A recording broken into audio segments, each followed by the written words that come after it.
Do you want to know what's hot in tabletop Kickstarters this month? Stay tuned to find out.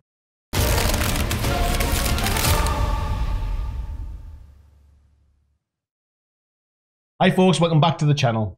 I'm here to share another 5 Kickstarters that are shouting for your hard-earned hobby dollars in May. First up is Black Rose Wars by Ludus Magnus Studio. It's a tactical fighting game set during the Italian Renaissance, which sees aspiring mages striving to become the great master of the lodge. In Black Rose Wars, there are lots of different ways you can win.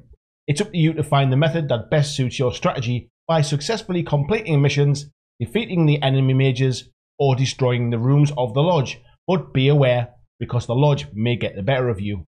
Black Rose Wars is a game for 2 to 4 players, but there has also been a solo mode which has been unlocked during the campaign. It has already hit its $60,000 goal within the first 10 minutes actually, and has gone on to reach $675,000. The game sees you building your play area using coloured room tiles to either create the layout in one of the scenarios or to a layout of your own design. Regardless of the design you choose, the Black Rose Hall will always be at the centre of your layout. During each turn, players can study spells which can then be used in the following phase. There's a diverse range of spells from fireballs to evocation of demons and undead, along with magic that can destroy a room. Each mage also has 2 action tokens, allowing them to move, make physical attacks, and activate the powers of the rooms. The base box comes with 6 different schools of magic, plus forgotten spells, which add up to 226 cards. There are also expansions being unlocked during the campaign, which will feature additional schools of magic, new objectives, and extra rooms. The game is a mix of deck building, area control, and miniatures combat. Each mage collects and studies spells that fit with their chosen strategy. They complete quests to earn victory points and battle with their adversaries, casting spells, interacting with the rooms, abilities, and trying to be the first to 30 points. Black Rose Wars ends on Sunday the 20th of May, so you'll need to be quick if you want to get on board. As with all of the Kickstarters in this video, you'll find a link below in the description. If you're a subscriber to my channel, then you'll already be aware I'm pretty excited for HELLBOY. If you're not a subscriber, why not click the subscribe button to make sure you're up to date with the latest and greatest in tabletop gaming. HELLBOY the board game by Mantic Games is a fully cooperative experience for 1 to 4 players. You'll become a member of the Bureau for Paranormal Research and Defense, ready to investigate occult threats that threaten our very existence. You will explore gothic locations, hunt down clues, discover artifacts, fight horrific creatures, and face off against terrifying bosses. The game has already launched on Kickstarter and has smashed through its funding target of £100,000 in a matter of minutes, and as of now it is still climbing at £1,053,000. The core pledge comes with the base game, the Conqueror Worm expansion, and the BPRD Archives expansion. However, the amazing funding has unlocked a huge amount of stretch goals, which include things like upgraded card quality, 3D sculpted tokens to replace the card tokens, and some new scenarios, along with sculpts for the backup agents too. There's even some amazing optional add-ons, including 3D scenery for your games and a Hellboy in Mexico expansion. If you're interested to learn more about this game, why not check out my interview with the creator James Hewitt, my review of the game, or if you have time, grab yourself a coffee and watch through a playthrough of the demo scenario. This Kickstarter is open until Friday the 25th of May, so you have a little time to back it, but don't miss out. Brook City by Blacklist Games is a cooperative board game for 1 to 4 players. The game features highly detailed miniatures and also features the modular deck system, which was introduced in the game Street Masters, which was also designed by the creators Adam and Brady Sadler. In the game, players take on the role of heroic cops, inspired by classic action movies, and are tasked with protecting the city from the recent rise in criminal activity. Each game is dictated by the chosen criminal deck and the case deck. These decks are modular, and the different combinations of decks create unique experiences each time you play. The game is played on an illustrated board of Brook City, where the cops must run or drive to various locations and bust up the crimes. Each cop in Brook City plays differently, thanks to each one having their own unique cop deck. The cop decks include encounter cards, ability cards, and tactic cards to represent each cop's unique strengths and strategy, and how they take on the criminal underworld. While the cops try to crack the case, their prime suspect is represented by the criminal deck. Each criminal deck contains at least 1 suspect card, as well as a slew of crime cards that spawn crew members around the city to interfere with your detective work. If the cops ignore these criminal masterminds while trying to pin the crime on them, things may just get seriously out of hand. The case decks represent the cops' overall goal of the game. While keeping the criminal under control, they must also concentrate on working their way through the case. Each case has special rules governing how cops can interact with clue cards and get their hands on enough evidence to bring the criminal to justice.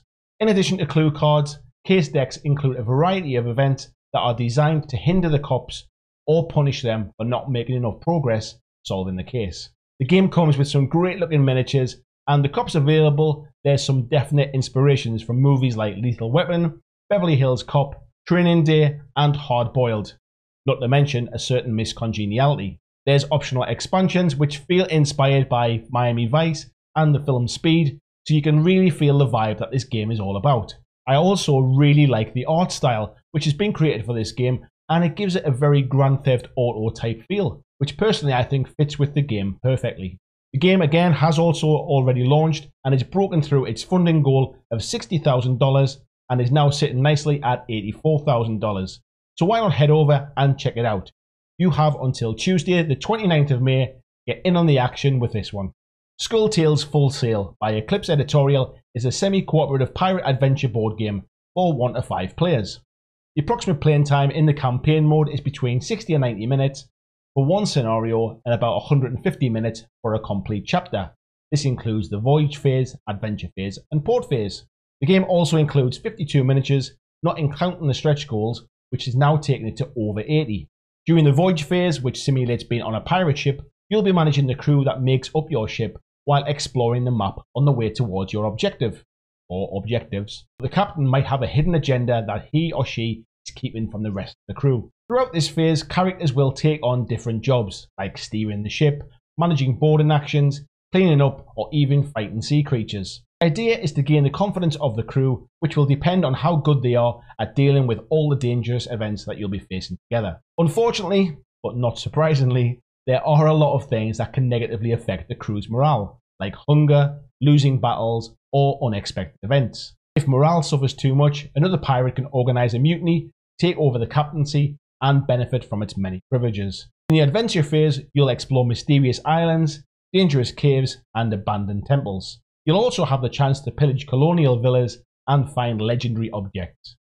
However, there are frightening creatures and challenging enemies faced along the way. The adventure map develops as terrain tiles appear randomly according to the specifications of the scenario, and this makes each game very different to play. In the port phase, your character can acquire new abilities and equipment by interacting with the residents of Tortuga Island, and you can also visit its many different locations. Each player will have time units they'll use to carry out actions while making sure they are ready to go when the ship sets sail. These are actions such as heal wounds, learn abilities, make bets, and listen out for rumours, just as some examples. The game's already launched on Kickstarter and it hit its $49,000 goal within the first hour, and it's gone on to reach $358,000, unlocking many stretch goals and an expansion. Skull Tales Full Sail is actually based upon a game which launched on Kickstarter about 3 years ago, and interestingly, there's an upgrade pledge level which is available, is also a very nice idea. I like the sound of a pirate game that includes life on the seas, searching for buried treasure, and then spending all of those doubloons on new equipment. If you want to get aboard on this one, it sets sail on Friday the 1st of June. Last on the list today is Streets of Steel by Wild Power Games. This is a side-scrolling beat-em-up board game very much in the style of Double Dragon, Streets of Rage, and Final Fight. It even has its very own Mayor Van Damage, who likes to clean up the streets in his own unique way. The game is for 1 to 4 players and uses a very interesting way of scrolling the board across, very much like its 80s digital inspirations. There's only one pledge level, which makes it easy to buy into, and the game not only comes with both 3D sculpts of each of the heroes and villains, but also pixel versions on standees for that authentic 80s feel. The game recently hit its funding target of $32,000 and has headed on to $36,000 now, the first stretch goal at $37,000. This is a relatively low pledge price point, and with 24 miniatures, a ton of card, and plenty of stretch goals to smash through, this could be a great value, fun game for anyone who loves those old 8-bit classics. You've got until Friday the 8th of June to help Mayor Van Damage clean up the city.